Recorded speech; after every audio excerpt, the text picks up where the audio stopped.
It's time for Fox and Friends. Listen to this next story. Madonna, known for expressing herself, but her neighbors in her Manhattan apartment building, they're not too happy about it. They are filing a lawsuit over the loud music and dancing. Could the Material Girl be evicted, guys? Yeah, we're joined this morning by a defense attorney and Fox News legal analyst Mercedes Colwin and trial attorney Kelly Saindon. Hi, ladies. Good morning to you guys. Hi. Good morning us. Did I say your name last? I said it wrong, didn't I? You did. How do you say it? Saindon. Saindon. Saindon. All right, so Madonna's neighbors are not happy. Apparently she is dancing and singing and cranking tunes at all hours of the night. She's 51. Good for her. But she lives in an apartment building. Come on. Where's the consideration?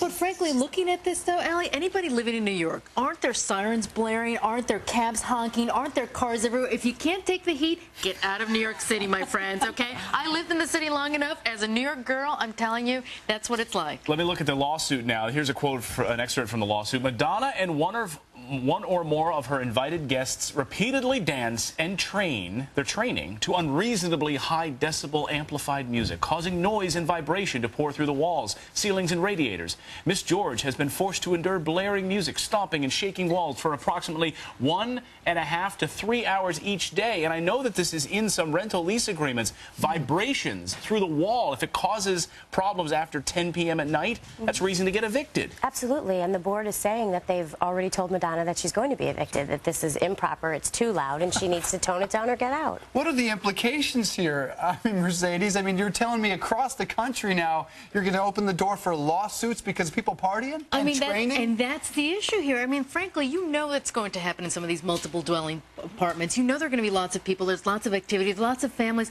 lots of stomping on the... I mean, anybody living in Manhattan knows when you walk across, you're making a little noise. Yeah. One of the issues here is going to boil down to is when is this music happening? If it's in the middle of the night, maybe they've got a great claim, but no one is saying that. This is during the day she's training. It said the day. And that's going to be a key issue here. That's during the day. Well, there's going to be some noise. Mercedes, it sounds like you're saying, hey, live with it, people. You live in an apartment building. And surely, Kelly, to her point, they knew who Madonna was when the board let her live there. Agreed, but you have to respect your neighbors as well. You can't just say, I'm Madonna, so I can do whatever I want. I feel like cranking the music, put up with it. Well, why is this so difficult? Forgive me if I'm wrong, but I believe she is a millionaire. Couldn't she go to a dance studio for crying out loud and train? She wants her privacy, though. Can you imagine? I mean, Madonna can't walk on 6th Avenue like any of us can, but she can't do that. She can't just she show hates up. publicity. So she brings the party to her house. That's not going to hold up in court. All of us would be I want my stomping our privacy. heels. That's why I date A-Rod. That's not going to hold up. I'd be stomping my feet in her apartment, too, if I were there with the beat of the music. Well, during the commercial break, we're going to have you guys train, but stick around because you guys are going to be back with more legal topics. You won't get sued, though. We like it loud. No, we run this place. You know, stick around because we have the big story of the day to talk to you guys about because there's breaking news on the balloon boy. Big developments this morning. Authorities now say this is a criminal investigation. We're going to look at the charges that could be coming next. That is a Class 3 misdemeanor, which hardly seems serious enough given the circumstances. So what we're going to have to do is back up a little bit, retract, talk to the district attorney. We certainly want to talk to FAA officials and federal officials to see if perhaps there aren't additional federal charges that would be more appropriate in the circumstances than what we're able to do locally. Well, the balloon drama that could potentially be a hoax may now mean charges for the boy's father, Richard Heene. We're back this morning with Mercedes Colwin and Kelly Saindon. Good to see you both again. Yeah.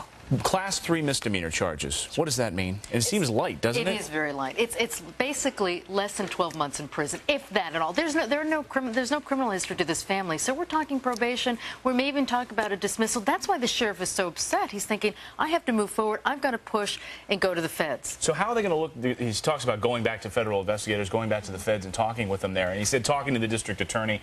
What other things could they pull up here? Well, they are looking at what Mercedes just discussed. They're looking at past history of the family. They're looking at whether or not other people can implicate that this was a calculated hoax and not a realistic, the little boy was hiding and he did it on his own. So they're going to consider all of the facts and circumstances surrounding it. What about money? Let's talk about money. So much was made about the helicopters that were up flying over this thing the entire time, spending a lot of taxpayer dollars to track first responders who were pouring onto the scene to make sure that this little boy was okay.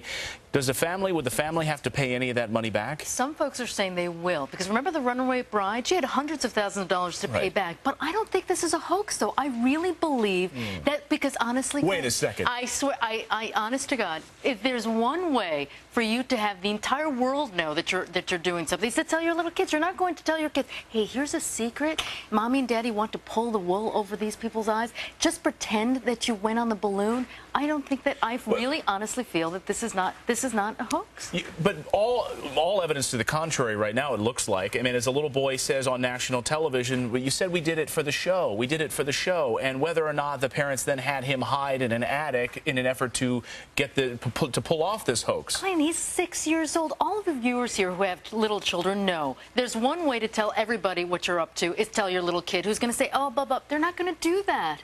I honestly think that there were two kids involved, the older one and the 6-year-old. The older one said, oh, I saw him disappear in that balloon. If you were defending this family, Kelly, would you be able to defend this as a non-hoax? Would you be able to say this is simple and all evidence right now seems to be pointing the other way? Absolutely. You'd be able to defend this? I think I would. I think that first of all, it has to be specifically calculated to be a crime. Secondly, they didn't say call out a SWAT team, follow this for hours, spend $2 million. But they did call a camera crew. They had filming taking place.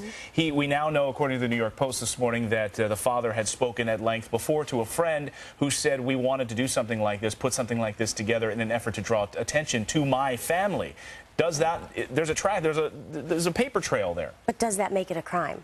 That's the question. I mean, is that a crime? I mean, you have all these first responders out there. You have helicopters flying out there. You have national media attention pointing in this way. You possibly, and now we have Child Protective Services looking at the health and wellness of this family and whether or not these children should be protected. Does that rise to the level of a crime? It depends. Well, it depends on what they said to law enforcement, because there is a 911 call from the mother, and she's calling, she's crying, she's calling, I can't find my 6-year-old. That's why the sheriff came forward with those charges. But short of that, Kelly's exactly right.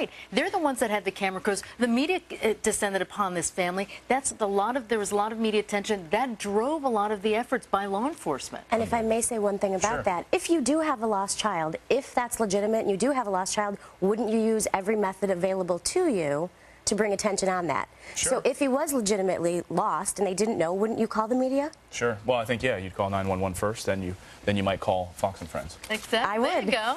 That'd be the next step. 911, then call Fox and Friends. Mercedes and Kelly, thanks so much for being here this morning. Great Thanks so topic. much. Thank you.